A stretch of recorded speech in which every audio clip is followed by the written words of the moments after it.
নমস্কার বন্ধুরা, paper and colours চ্যানেলে আপনাদের সবাইকে স্বাগত। আমি পৌলমী।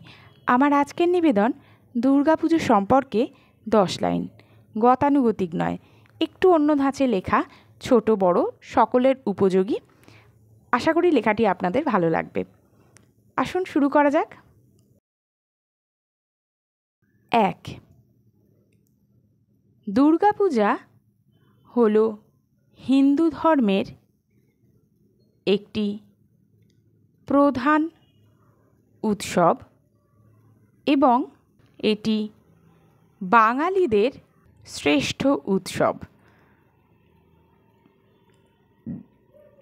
ইউনেস্কো কলকাতার দুর্গাপুজোকে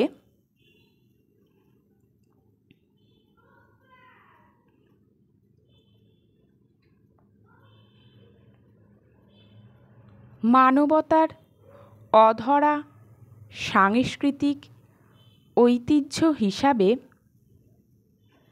আখ্যায়িত করেছে 2021 সালে। 2. আশ্বিন মাসের শুক্লপক্ষে অর্থাৎ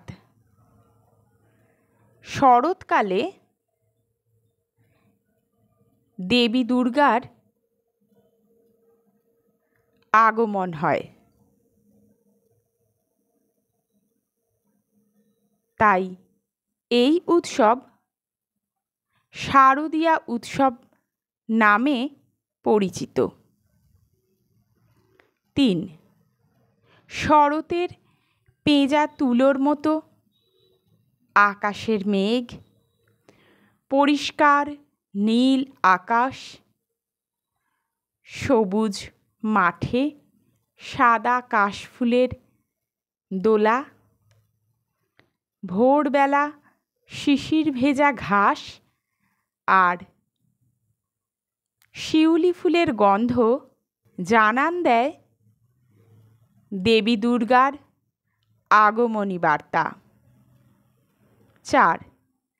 দেবী দুর্গা তার 10 হাতে 10টি অস্ত্র ধারণ করে সপরিবারে অর্থাৎ 2 পুত্র গণেশ ও কার্তিক, 2 কন্যা লক্ষ্মী ও সরস্বতী এবং বাহন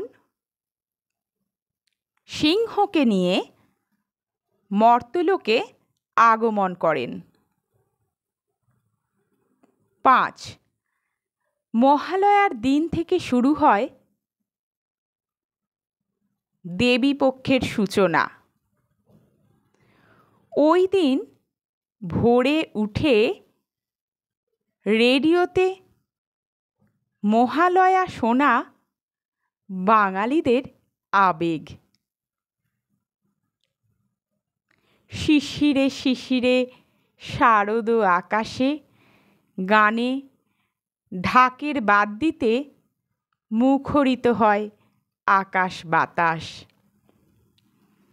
6. ষষ্ঠী থেকে দশমী এই 5 দিন ধরে চলে দেবীর আরাধনা।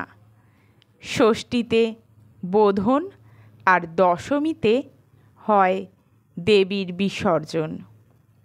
7. দেবীর আগমনের আগে থেকেই শুরু হয়ে যায় প্রস্তুতি। প্রতিমা তৈরি, প্যান্ডেল বাঁধা, দেবীর সাজসজ্জা, আলোকসজ্জা, পথঘাট মেরামত, রাস্তায় আলপনা দেওয়া, বলা যায় একেবারে সাজো সাজো রব। 8. দুর্গাপুজো মানেই নতুন জামা, নতুন জুতো, ছোট থেকে বড় সবাই পুজোর কেনাকাটায় ব্যস্ত হয়ে পড়ে এই সময়। 9. পুজোর কটা দিন ধনী দরিদ্র উচ্চ নীচ, জাতি ধর্ম সব ভুলে আমরা সবাই উৎসবে মেতে উঠি। রাতভর প্যান্ডেলে প্যান্ডেলে ঠাকুর দেখা, খাওয়া দাওয়া, নাচ গান, আনন্দ, হুল্লোড়, দুস্থ মানুষদের সেবা, সাংস্কৃতিক অনুষ্ঠানের মিলনক্ষেত্র এই দুর্গাপুজো।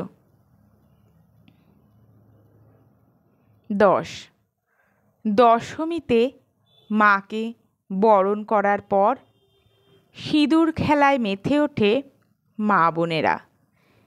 এরপরই আসে মাকে বিসর্জন করার পালা।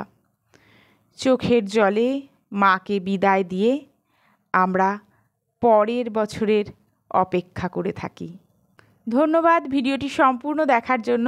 এরকম আরও অন্য কোনো বিষয়ের ওপর ভিডিও পেতে চাইলে অবশ্যই কমেন্ট করে জানাবেন। আর ভিডিওটি ভালো লেগে থাকলে লাইক, শেয়ার এবং সাবস্ক্রাইব করতে ভুলবেন না। ভালো থাকবেন, দেখা হবে পরবর্তী কোনো নতুন ভিডিও নিয়ে।